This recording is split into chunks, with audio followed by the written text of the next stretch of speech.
کل سورج گرہن ہے اور خبریں یہ آ رہی ہیں کہ 80% سورج کل گرہن ہوگا. اس بارے میں اسلامی حکام کیا ہیں, شریعت کیا کہتی ہے؟ اس کے لیے علماء نے سوچا ہے کہ کچھ باتیں عوام تک پہنچائی جائیں, تو اس لیے میں نے بھی ارادہ کیا کہ شرعی حکام اس بارے میں بتائے جائیں, اس میں حکمتیں کیا ہیں. رسول اللہ صلی اللہ علیہ وسلم کے دور میں سورج گرہن ہوا ہے. آپ صلی اللہ علیہ وسلم کے نرینہ اولاد نہیں تھی, آپ کو اللہ نے اولاد دی اور آپ کے بیٹے کی موت واقع ہوئی. یہ ایک بہت بڑا حادثہ تھا اس وقت, کیونکہ عرب میں نرینہ اولاد کی بڑی ویلیو تھی. آپ صلی اللہ علیہ وسلم کو اللہ نے بیٹیاں دیں, بیٹا نہیں دیا, اور بیٹا دے کے اٹھا لیا, تو ایک بہت بڑا واقعہ تھا. اور اللہ کی قدرت کے اسی دن سورج بھی گرہن ہو گیا. تو عرب یہ کہا کرتے تھے, زمانہ جاہلیت میں یہ بات مشہور تھی کہ کوئی بہت بڑا دنیا میں واقعہ ہوتا ہے تو سورج یا چاند گرہن ہو جاتے ہیں. اسی دن سورج بھی گرہن ہوا, تو یہ بات پھیل گئی کہ محمد صلی اللہ علیہ وسلم سید الانبیاء رسول اللہ صلی اللہ علیہ وسلم کے بیٹے کی چونکہ موت واقع ہوئی ہے, اس لیے سورج گرہن ہوا ہے. آپ صلی اللہ علیہ وسلم نے اس بات کی تردید فرمائی اور آپ نے فرمایا ان الشمس والقمر آیتان من آیات اللہ لا ينکسفان بموت احدہم, کہ سورج اور چاند اللہ کی نشانیوں میں سے ایک نشانی ہے. لا ينکسفان بموت احدہم حیاتہ, نہ تو یہ کسی کی موت کی وجہ سے گرہن ہوتے ہیں, نہ کسی کی زندگی کی وجہ سے. بل یخوف اللہ بہما عبادہ, اللہ ان کے ذریعے اپنے بندوں کو ڈراتے ہیں. یہ بخاری مسلم کی حدیث ہے, اپنے بندوں کو خوف زدہ کرتے ہیں. تو یہ اللہ کی نشانیاں ہیں, اور آپ صلی اللہ علیہ وسلم نے اس موقع پر نماز کا حکم دیا, اللہ کے سامنے عاجزی اور انکساری کا حکم دیا. دیکھیے یہاں ایک بہت اہم پوائنٹ کی بات ہے ان لوگوں کے لیے جو اسلام کے خلاف ہیں, جو محمد صلی اللہ علیہ وسلم سرور دو عالم سید الانبیاء صلی اللہ علیہ وسلم کو سچا نبی نہیں مانتے. ان کے لیے اس حدیث میں آپ صلی اللہ علیہ وسلم کی نبوت کی ایک بہت زبردست دلیل موجود ہے. ایک واقعہ ہوا ہے آپ صلی اللہ علیہ وسلم کے بیٹے کی موت کا, اور عرب یہ ویسے ہی کہا کرتے تھے کوئی بہت بڑا دن ہوگا تو سورج گرہن ہوگا. تو کوئی بھی شخص جو جھوٹا نبی ہو, آپ خود بتائیے کہ کیا وہ ایسے موقع پہ اس واقعے کو اپنے حق میں کیش نہیں کرائے گا, اور وہ یہ کہے گا نہیں کہ میں تو پہلے ہی کہتا تھا میں بہت بڑی شخصیت ہوں اور میرے بیٹے کی موت ہونا, ایک پیغمبر کے بیٹے کی موت ہونا ہے, تو یقیناً یہ اس اللہ کی طرف سے ایک نشانیاں ہے, یہ نشانی ہے سورج کا گرہن ہونا, یہ بتانے کے لیے ہے کہ واقعی یہ بہت بڑا دن ہے, اور میں یہ بہت بڑا دن اس اعتبار سے کہ ایک نبی کے بیٹے کی موت واقع ہوئی ہے. لیکن آپ صلی اللہ علیہ وسلم نے یہ سب نہیں کیا, اور آپ نے بتایا کہ سورج اور چاند کے گرہن ہونے کا کسی کی موت یا زندگی سے کوئی تعلق نہیں. اور آج سائنس نے بھی ثابت کر دیا ہے کہ یہ ایک سائنٹیفک حقیقت ہے کہ جب زمین اور سورج کے درمیان چاند آ جائے تو سورج گرہن ہو جاتا ہے, اور جب چاند اور سورج کے درمیان زمین آ جائے اور سورج کی روشنی چاند تک نہ پہنچ رہی ہو تو چاند گرہن ہو جاتا ہے. یہ اس میں عبرت کی بات بھی ہے ان لوگوں کے لیے جو آپ صلی اللہ علیہ وسلم کی نبوت میں شک کرتے ہیں. البتہ آپ صلی اللہ علیہ وسلم نے اس موقع پر ہمیں حکم دیا کہ اللہ سے تضرع اور عاجزی اور انکساری کی جائے, اپنے گناہوں کی معافی مانگی جائے, اور نماز آپ صلی اللہ علیہ وسلم نے پڑھی. اس پہ بھی بعض لوگ اشکال کرتے ہیں کہ یہ جب ایک نیچرل پروسیس ہے تو اس میں اتنا گھبرانے کی, کیونکہ حدیث میں آتا ہے آپ صلی اللہ علیہ وسلم بہت گھبرائے, تو اس میں گھبرانے کی کیا بات ہے؟ تو یاد رکھیے ہر نیچرل پروسیس جو ایک عام معمول سے ہٹ کر ہو اس میں انسان کے لیے ایک عبرت کی بات ہوتی ہے. ہم دیکھتے ہیں رسول اللہ صلی اللہ علیہ وسلم کے دور میں جب تیز ہوا چلتی تھی اور بارش سے پہلے ہوا چلا کرتی تھی تیز ہوائیں, تو آپ صلی اللہ علیہ وسلم گھبرا کے مسجد کی طرف دوڑتے, عاجزی انکساری کرتے, اللہ تعالیٰ سے یہ کہتے کہ اللہ تو نے تو مجھ سے وعدہ کیا ہے کہ جب تک میں ان کے درمیان موجود ہوں تو ان کو عذاب نہیں دے گا. تو یہ خوف کا غلبہ تھا آپ صلی اللہ علیہ وسلم پر. کیوں؟ وجہ اس کی یہ تھی کہ یہی حالات قوم عاد اور قوم سمود پر بھی آئے ہیں. قرآن میں آتا ہے نا فلما رأوه عارضا مستقبل اودیتهم قالوا هذا عارض ممطرنا بل هو ما استعجلتم به ريح فيها عذاب الیم تدمر كل شيء بامر ربها فاصبحوا لا يرى الا مساكنهم, کہ وہ بادلوں کو دیکھ کے کہنے لگے یہ تو ایک معمول کے مطابق بادل ہیں جو برسیں گے اور بارش ہوگی. تو پیغمبر نے کیا کہا کہ یہ بارش نہیں ہے بلکہ یہ وہ عذاب ہے جس کی تم جلدی کیا کرتے تھے, اور اس میں ایک ایسی ہوا ہے جو اللہ کے حکم سے ہر چیز کو ہلاک کر دے گی. اور پھر ان پر ایک ہفتہ عذاب آیا, اور قرآن کہتا ہے کہ وہ ایسے پڑھ کے ہلاک ہو گئے کہ فطر القوم فیہا صرعا کأنہم اعجاز نخل خاویہ. اے مخاطب اگر تو ان کو دیکھتا تو ایسے لگتا کھجور کے تنے ہیں جو اوندھے پڑے ہوئے ہیں. تو ایسے ہوا نے ان کو تہس نہس کر دیا. تو یہ عام معمول سے ہٹ کے جب بھی اس کائنات میں کوئی تغیر آتا ہے تو وہ اللہ کی نشانیوں میں سے ایک سائنٹیفک حقیقت بھی ہے، اس کی ایک لاجک بھی ہے، لیکن اس کے ساتھ ساتھ اللہ کی نشانیوں میں سے ایک نشانی بھی ہے، اور ایسی نشانی ہے جس سے ہمیں ڈرنا چاہیے کہ اللہ تعالیٰ کو اختیار ہے، وہ جب چاہے سورج کی روشنی چھین لے، چاہے کسی بھی طرح سے چھینے۔ اور یہ بھی ایک سائنٹیفک حقیقت ہے جو آپ صلی اللہ علیہ وسلم کی نبوت پر جس نے ایک مہر لگا دی ہے کہ سورج اور چاند کا گرہن ہونا، اگرچہ اس کی ایک لاجک ہے کہ چاند سورج کے سامنے آ جائے تو سورج گرہن ہو جاتا ہے، لیکن اس بارے میں جو ہماری تحقیق ہے، جو سائنسدان کہتے ہیں کہ یہ وقت یعنی خطرے کا وقت ہوتا ہے، سورج سے ایسی خطرناک ریز نکلتی ہیں جو نقصان کا سبب بن سکتی ہیں، تبھی بعض حضرات سورج کی طرف دیکھنے سے بھی منع کرتے ہیں، اور یعنی نظام میں تھوڑی ایک عام نارمل روٹین سے ہٹ کے اس کائنات کا نظام چلتا ہے، تو اس لیے یہ اس کائنات کے لیے، زمین کے لیے ڈینجرس ہو سکتا ہے، اور جو گریوٹی اور جو کشش کا نظام ہے اس میں بھی خلل واقع ہوتا ہے۔ تو ایسا نہیں ہے کہ یہ بالکل ایک نارمل کنڈیشن ہوتی ہے اور اس کا کوئی نقصان ہی نہیں ہے، یہ بالکل غلط ہے، اس میں نقصان کا بہرحال خطرہ ہے، اور اس بات کا امکان موجود ہوتا ہے کہ قدرت انسانوں سے انتقام لے یا انسانوں کو نقصان پہنچائے۔ اور ویسے بھی جن کے دلوں میں اللہ کا خوف ہوتا ہے وہ تو ویسے ہی اللہ کے وَهُم مِّن خَشْيَتِهِ، قرآن مجید میں اللہ تعالیٰ کے ارشاد ہے کہ مشرکین بار بار یہ سوال پوچھتے تھے قیامت کب آئے گی، کب آئے گی؟ اللہ فرماتے ہیں لیکن جو مومنین ہیں ان کو اس سے غرض نہیں ہے کہ کب آئے گی، والذین آمنوا مشفقون منہا، وہ تو قیامت سے گھبراتے ہیں کہ پتہ نہیں ابھی نہ آ جائے۔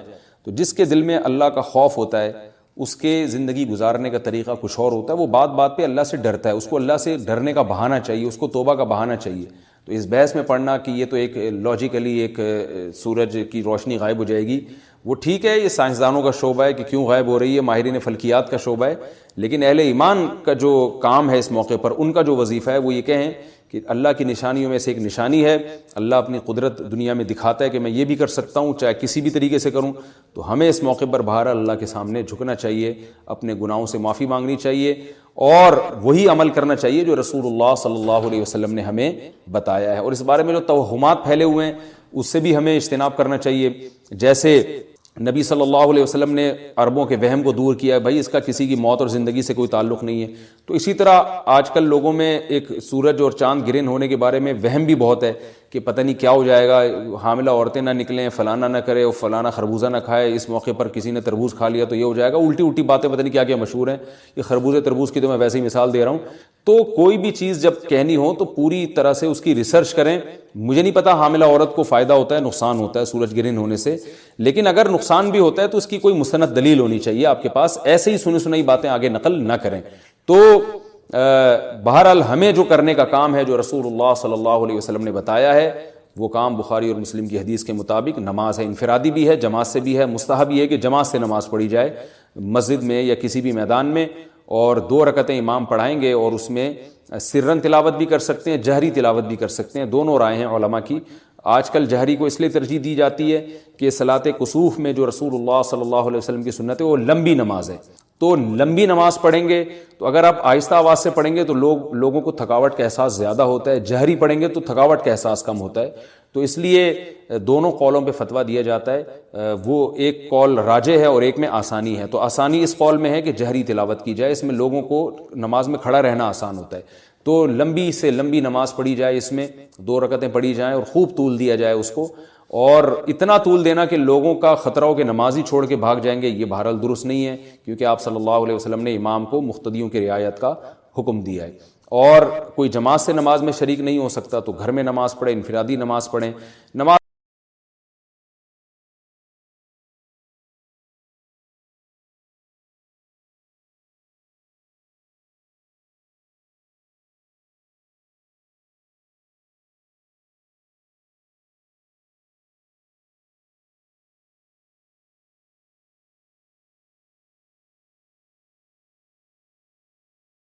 نماز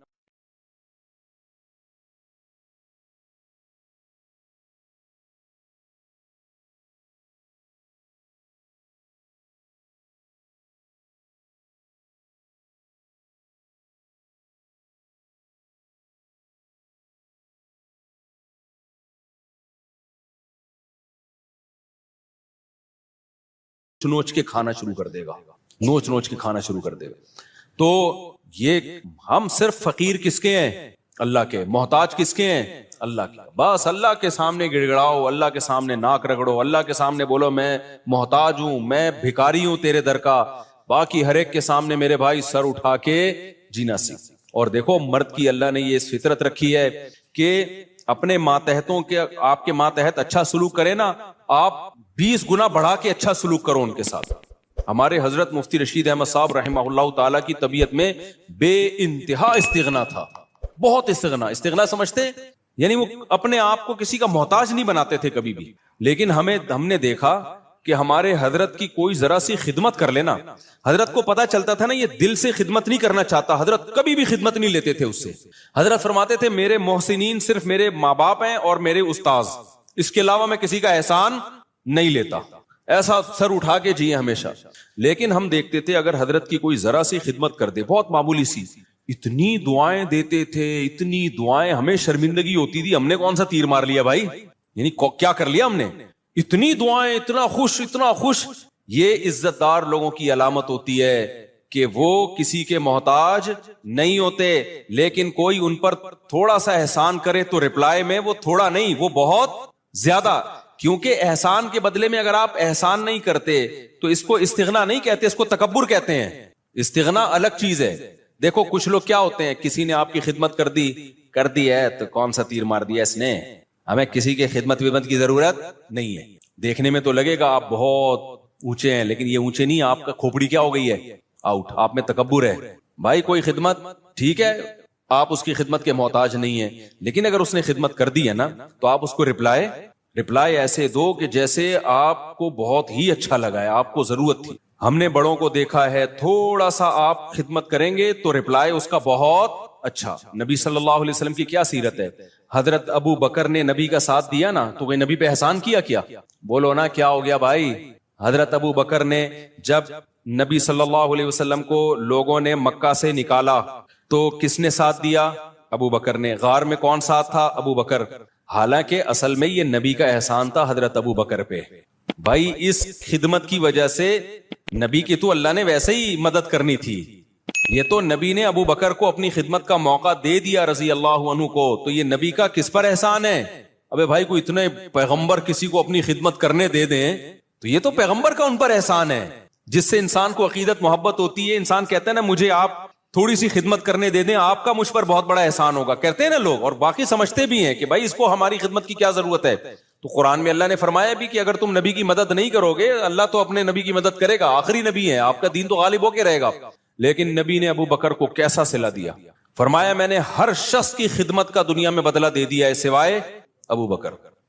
یہ مبالغہ ہے, ورنہ ایسا کیسے ہو سکتا ہے. نبی کی برکت سے ابو بکر کو ایمان ملا, لیکن آپ صلی اللہ علیہ وسلم نے سکھایا ہے.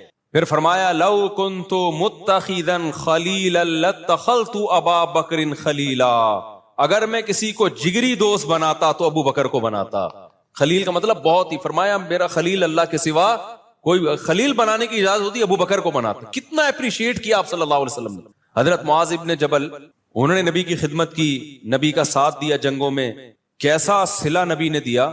آپ صلی اللہ علیہ وسلم نے کیا فرمایا, انی احبک فی اللہ, اے معاذ میں تجھ سے اللہ کے لیے محبت کرتا ہوں. جس سے آپ کو محبت ہونا, صحابہ کو پیغمبر سے کس قدر محبت تھی. پیغمبر کی زبان سے جب یہ لفظ نکلا ہوگا تو صحابی کی کیا کیفیت ہوئی ہوگی آپ سوچو. جب انہوں نے یہ سنا نا تو رونے لگے. تو کیا یہ نبی اپریشیٹ کر رہے ہیں, حوصلہ افزائی کر رہے ہیں. حضرت خالد ابن ولید رضی اللہ تعالیٰ نے جب جنگ جتوائی ہے تو آپ نے کیا فرمایا, سیف من سیوف اللہ, اللہ کی تلواروں میں سے ایک تلوار. یہ نبی کی سیرت سے ہمیں پتا چلتا ہے کہ نبی کے ساتھ کسی نے تھوڑا کیا تو نبی نے رپلائی میں بہت بڑھا کر اس کا بدلہ دیا ہے.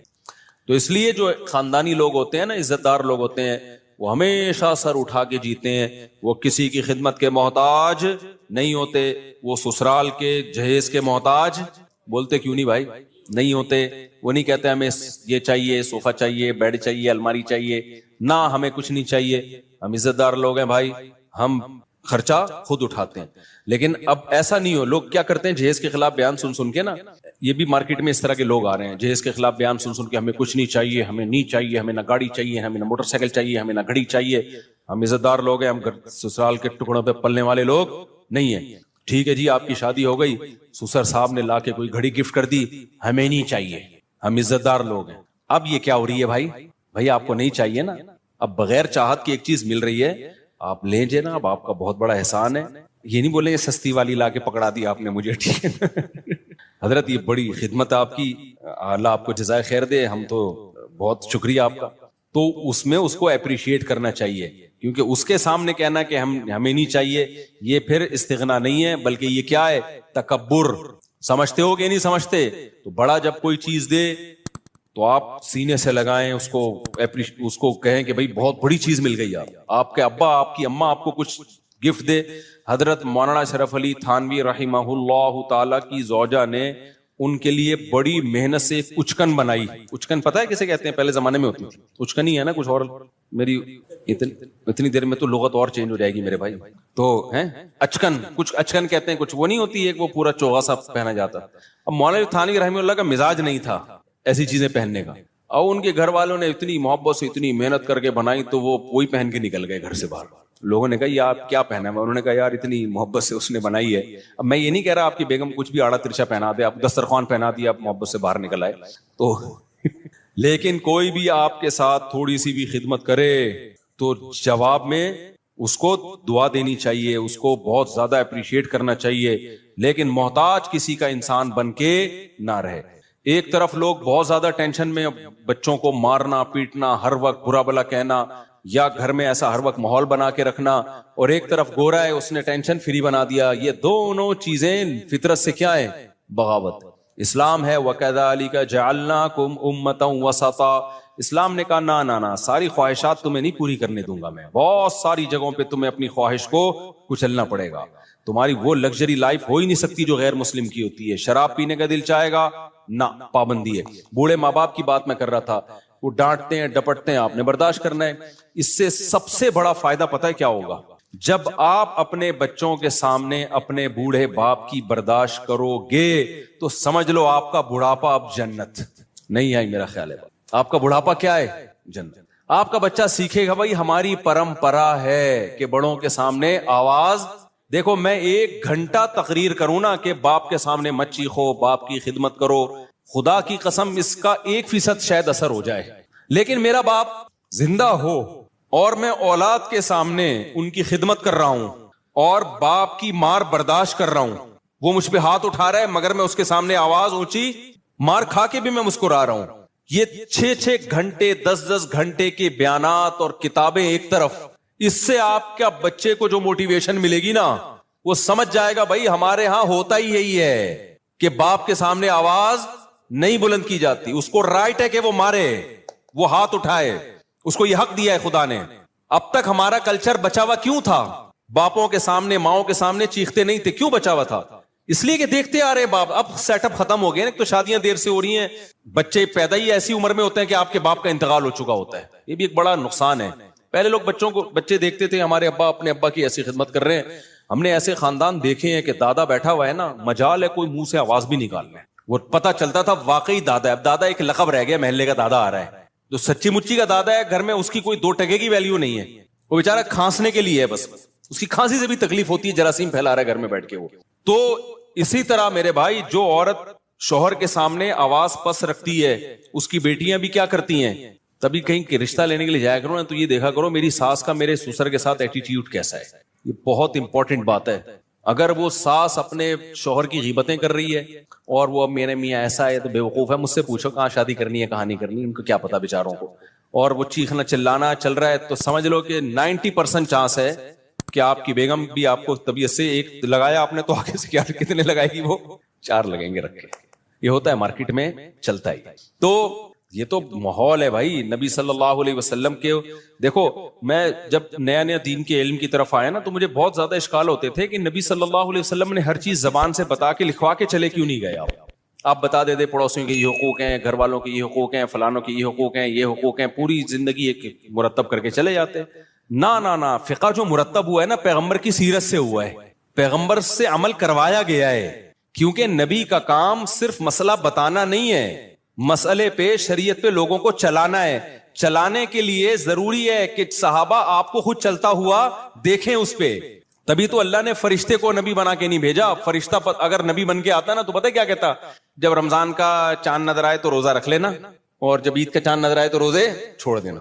بس بھائی ہم کہتے ہیں نہ یہ اس کو تو نہ رمضان اس کی صحت تو کوئی فرق پڑتا ہے نہ شوال, لیکن صحابہ دیکھ رہے ہیں یار نبی صلی اللہ علیہ وسلم کیسے روزے پہ روزے رکھ رہے ہیں.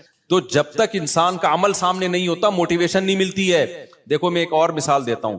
صلح حدیبیہ کے موقع پہ مشرکین مکہ نے صحابہ کو عمرہ کرنے سے روک دیا. اب عمرے کا احرام باندھا ہوا ہے سب نے.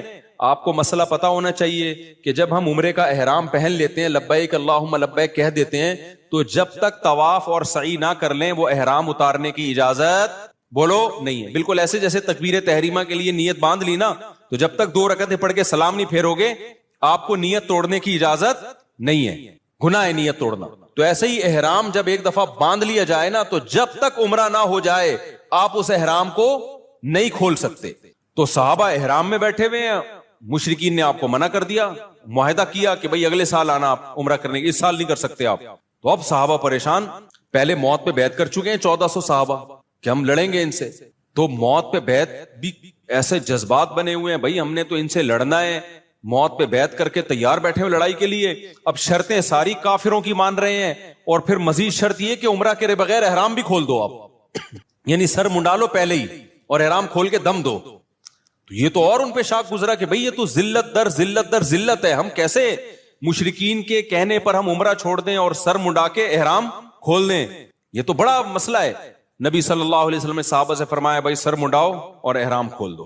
کوئی بھی نہیں کھول رہا, ٹھیک ہے بھائی ہم کیسے کر لیں کیسے کر لیں, سب ڈر رہے ہیں کہ بھئی ہم یہ تو عمرے کا احرام باندھا ہوا ہے, ہم دباؤ میں آ کے کیسے کر لیں بھائی.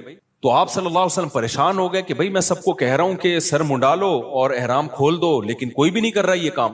آپ کہہ سکتے ہیں بھئی صحابہ نبی کی نافرمانی کیسے کر رہے ہیں. دیکھیں نبی کی حکم کی 2 حیثیتیں ہوتی ہیں. بعض دفعہ آپ صلی اللہ علیہ وسلم کوئی حکم دے رہے ہوتے ہیں, صحابہ یہ سمجھتے ہیں شاید یہ کوئی سیاسی حکم ہے, یعنی ہماری آسانی کے لیے دیا جا رہا ہے, یہ کوئی واجبی حکم نہیں ہے, ہماری آسانی کے لیے. عزیمت اسی میں ہے کہ عمرہ کیا جائے. ہوتا ہے نا بعض دفعہ آپ کسی کو اجازت دیتے ہیں, چل بھائی چھٹی کر لے تو آج تو چھٹی کر لے. وہ ٹیچر چاہتا ہے کہ سبق ہو لیکن کہتا ہے کر لے چھٹی, تو طالب علم کہتا ہے نہیں سر ہم پڑھیں گے. ایسے ویسے مارکیٹ میں ہے نہیں, لیکن ایک مثال دے رہا ہوں میں. تو اور اتنے اچھے ٹیچر بھی نہیں ہے کہ آپ کا چھٹی کرنے اور کیا نہیں پڑھو, وہ بھی کہتا ہے جا. کراچی میں تو 1 بوند برسنے سے پہلے ہی 1 مہینے کی اسکول کی چھٹیاں ہو جاتی ہیں, ابھی 2-4 بوندیں اور پڑ گئی تو 6 مہینے کی چھٹی. خیر, تو نبی صلی اللہ علیہ وسلم کو پھر حضرت صفیہ نے مشورہ دیا, آپ کی زوجہ نے فرمایا یا رسول اللہ آپ ان لوگوں کو آرڈر نہ کریں, آپ سر منڈا لیں احرام کھول لیں بس. تو نبی صلی اللہ علیہ وسلم نے کیا کیا, سر منڈایا, احرام کھول دیا اپنا. جیسے ہی نبی نے کیا سب نے سر منڈا کے کیا کر لیا. اس سے پتا چلتا ہے نبی کی بھی اسپیچ اثر نہیں کر رہی ہے. آپ پریشان ہو گئے بھائی یہ مان کیوں نہیں رہے میری بات, لیکن جیسے ہی عمل کیا ہے نا ایک دفعہ بھی, اور مشورہ کس نے, آپ کی زوجہ نے دیا کہ حضرت صفیہ نے, کہ آپ نہ بولیں لوگوں کو, آپ صرف یہ کام کر لیں, آپ سر منڈا لیں اپنا اور آپ احرام کھول دیں. جیسے ہی کیا سب نے فوراً. تو اس سے صاف پتہ چلتا ہے بھائی آپ 1-2 گھنٹے کی تقریریں کرتے رہیں اثر نہیں ہوتا. آپ اپنے گھر کا ماحول بنانا چاہتے ہو نا, خود کیا بن جاؤ, انسان کے بچے بن جاؤ, صحیح ہے نا. ماحول آہستہ آہستہ سیٹنگ پہ آنا شروع ہو جائے گا. اپنے بڑوں کی خدمت کر کے دکھاؤ, اپنے بڑوں کو رسپیکٹ دو, اپنے بڑوں کا احترام کرو. آج ہو کیا رہا ہے, مائیں اپنے بچوں کے سامنے نا بچوں کے چاچو کی غیبتیں کر رہی ہوتی ہیں. تمہارا تو چاچو ایسا ہے, تمہارا تو باپ ایسا ہے, تمہارے باپ سے. ایک صاحب مجھے کہنے لگے 40 سال ہو گئے میری اپنی بیگم کی خدمت کرتے ہوئے, بیگم بچوں کے سامنے کہہ رہی تھی تیرے باپ نے ہمیں دیا کیا ہے. اچھا بس ختم, تمہارے باپ نے جو ہے نا کیا ہمیں کچھ بھی نہیں. تو میں نے کہا پھر آپ کیا جواب دیتے ہیں؟ کہہ رہے میں کہتا ہوں میں معذرت چاہتا ہوں بیگم, میں آپ کی صحیح خدمت, کیونکہ اگر وہ بچوں کے سامنے کہہ دے نا کہ یہ غلط کہہ رہی ہے تو ایک جنگ چھڑ جائے گی. کیا ہو جائے گا, بچے دیکھیں گے اماں ابا ہمارے دونوں کیا ہیں, فائٹر ہیں. تو وہ صاحب کہتے ہیں میں فائٹ سے بچنے کے لیے کیا کہتا ہوں کہ ایکسکیوز کرتا ہوں, میں نے 40 سال آپ کی خدمت جیسی خدمت کرنی چاہیے تھی کائنڈلی وہ خدمت نہیں کر سکا. تو اب پتہ نہیں کون اس میں صحیح تھا کون غلط تھا, واللہ عالم. بہرحال تو مائیں بعض دفعہ یہ کر رہی ہوتی ہیں بچوں کو باپ کے بارے میں تمہارا باپ ایسا, تمہاری, اور باپ بعض دفعہ ماں کے بارے میں تمہاری ماں ایسی. تو خوب سمجھ لو یہ بچہ نہ باپ کا رہے گا اور نہ ماں کا رہے گا. مائیں سمجھ رہی ہوتی ہیں یار ایک اور واقعہ میرے سامنے آیا ہے, خون کے آنسو رونے کا دل کرتا ہے. ایسے واقعات بھی آتے ہیں, ماں بیمار ہوئی ہے نا, اب بچہ ماں کی زیادہ خدمت کر رہا ہے تو باپ کو غصہ آ رہا ہے. باپ بیمار پڑا ہوا ہے, بچہ باپ کی بہت خدمت کر رہا ہے تو ماں کو غصہ آ رہا ہے کہ کیوں ابا کو اتنا کیوں فری کرایا ہوا ہے. بس اعتدال سے رہو, زیادہ غلام بننے کی کوشش.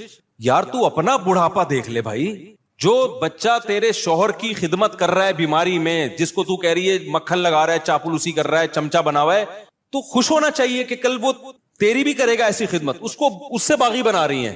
کتنا بڑا جرم ہے یار, کیسے بے وقوف لوگ ہیں کہ نہیں ہیں. تو اس لیے صبر کا مطلب کیا ہے؟ اللہ نے جو کہا نا کہ صبر کرو, صبر, ان الانسان خلق ہلوعا, انسان جلد باز ہے, اس میں صبر نہیں ہے. تو یہ جو غیر مسلموں میں بے صبری پیدا ہوئی ہے نا, خودکشیاں, وجہ اس کی یہ کہ ان کی زندگی میں پابندیاں ختم. جب پابندیاں ختم تو یہ ان میں صبر کا مادہ ہی ختم ہو جاتا ہے. ذرا سی ٹینشن آئی, اور ٹینشن ان کی ریلیشن خراب والی ٹینشن ہوتی ہے. سب مادہ پرست بن گئے ہیں, ذرا سا پیسہ گیا تو سب کچھ گیا. یار بچہ 18 سال کا ہوتا ہے تو باپ کہتا ہے کہ کرایہ دے میرے گھر میں رہنے کا. سمجھ رہے؟ بچہ 18 سال کا ہوا نا تو باپ کہتا ہے تیرے باپ کا گھر نہیں ہے, ٹھیک ہے, کیا دے گا؟ کرایہ دے گا. اتنی مادہ پرستی جو سوسائٹی میں آ گئی ہو تو خودکشیاں نہیں ہوں گی کیا وہاں پہ؟ ریلیشن صرف کتے سے اور پیسے سے بس. تو میرے بھائی اپنے سسٹم کو بچاؤ. اللہ نے ہمیں بہت ساری پابندیاں لگائی ہیں, بہت ساری ٹینشنیں دی ہیں. نظر کی حفاظت کی ٹینشن, باپ اور ماں کی برداشت کرنے کی ٹینشن, بیوی کی کڑوی کسیلی برداشت کرنے کی ٹینشن. عورت کو حکم دیا, شوہر الٹا سیدھا ہے, کوئی بات نہیں بھائی, میاں ہے نا, سرپرست ہے, تھوڑا سا برداشت کر لو. غلط کیا اس نے تھپڑ لگا کے, لیکن لگا دیا تو آگے سے رپلائی مت کرو ورنہ تمہارا ہی نقصان ہوگا اس میں. تو یہ جو پھر رمضان کے روزوں کی ٹینشن, شراب سے بچنے کی ٹینشن, یہ بہت ساری ٹینشنیں کیا کرتی ہیں, ہمارا جو امیون سسٹم ہے اس کو کیا کر دیتی ہیں, بوسٹ. پھر کبھی زندگی میں کوئی ٹینشن آئی تو اتنی ساری ٹینشنیں جھیلی بھی ہوتی ہیں کہ یہ ٹینشن ہمیں ہلکی لگتی ہے. بالکل وہ ایک جو بدماش تھا نا, سعودیہ کے جیل سے چھوٹ کر آیا, مجھے اپنا واقعہ بتا رہا تھا. انڈیا میں بڑی بدماشیاں اس نے کی ہیں. کہہ رہا میں نے انڈیا میں اتنی جیلوں میں مار کھائی ہے کہ ایک دفعہ سعودی عرب میں پکڑا گیا تھا تو جب وہ مجھے مار رہے تھے تو مجھے ایسا لگ رہا تھا گدگدیاں ہو رہی ہیں. میں نے اس کو پوچھا نا یار تجھے اتنا مارا, تو نے راز اگلا کیوں نہیں؟ وہ اپنی کمپنی کو بدنام نہیں کرنا, وہ یہ نہیں بتا رہا تھا میں فلاں کمپنی کا آدمی ہوں. کمپنی سے وفا کی اس نے. دیکھو اس نے کہا کہ اگر میں نے بتا دیا نا فلاں کمپنی کا ہوں تو کمپنی کا تو قصور تھا نہیں, لیکن کمپنی بدنام ہوتی, اس کا کاروبار بیٹھ جاتا. کہتے میں نے کہا میں کمپنی کا ملازم ہوں, مار کھاؤں گا, کمپنی کو بدنام نہیں کروں گا. جو میری غلطی ہے میری ہے, میں کمپنی پہ کیوں ڈالوں؟ اتنی مار کھائی, اتنی مار کھائی, لیکن منہ سے اگلا نہیں. میں نے کہا کیسے برداشت؟ کہہ رہے ہم عادی ہیں. لیکن اس کا فائدہ کیا ہوا برداشت کا؟ کمپنی کے اونر کو جب پتا چلا نا یار اس نے اتنی مار کھائی, ہماری کمپنی کو بدنام نہیں کیا, انہوں نے کمپنی نے اس کو پارٹنر بنا دیا اپنا. اب وہ ارب پتی ہے, وہ کروڑ پتی ہے وہ. سمجھتے نہیں ہو میرا خیال ہے بات.